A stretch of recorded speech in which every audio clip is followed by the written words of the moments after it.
So ever since they revealed Phase 4, or what was at the time Phase 4, we saw quite an interesting amount of content coming at us, specifically Doctor Strange Into the Multiverse of Madness, which on one side was going to have WandaVision and on the other Loki. We here on the podcast have been under the assumption that Loki, since he's dealing with a different universe, was going to be part of Into the Multiverse of Madness. Now it's been confirmed, so let's talk about what does this mean for everything coming out in that spring and summer.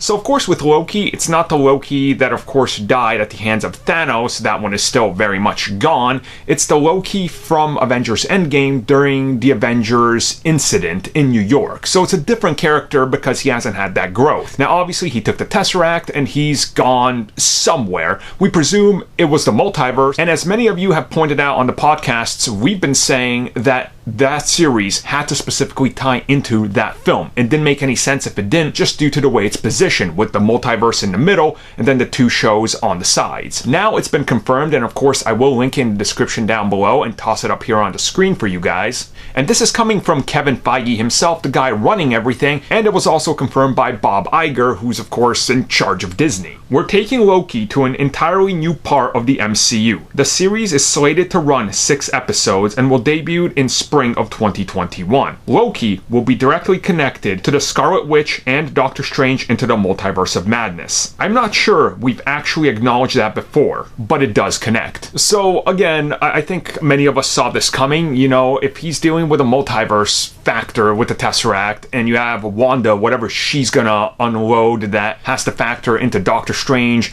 going through a giant multiverse, now that kind of makes sense, right? And of course, you know, with this, a lot of people are also under the assumption that all of this has to tie together, and it does. It's kind of like a mini event that they're dropping in the middle of a bigger build-up to something else, whatever this phase consists of. So if you look at it that way, it makes a lot of sense on why they would want to do this. And also it stands to reason, as many people are now confirming, is that Loki is going to directly be in the Multiverse of Madness. And again, I think this makes some sense. It would fit in there. And I've seen some people already argue about why it wouldn't make sense, but Loki already kind of doesn't make sense because it's a side series that's technically a prequel to everything we've seen so far, right? It's a multiverse, it's a whole factor. They're probably gonna have to explore all that in there. So either way, I'm really like psyched about this because I just can't wait to see how they kind of treat this, because it really is taking on a whole lot. And while we still don't know all the details, I'm assuming that maybe we'll see Loki tie maybe even deeper into the multiverse, which means that maybe his like character arc can somehow recover itself, and maybe he turns into a likable character again and not the Avengers version, which was kind of like, I really don't like this guy. So yeah, how do you guys feel about that? You can always let us know down below. And if you guys would like some more content, like all the CW reviews, Watchmen, and various other things, you can always check out the little membership tab down below by hitting that join button.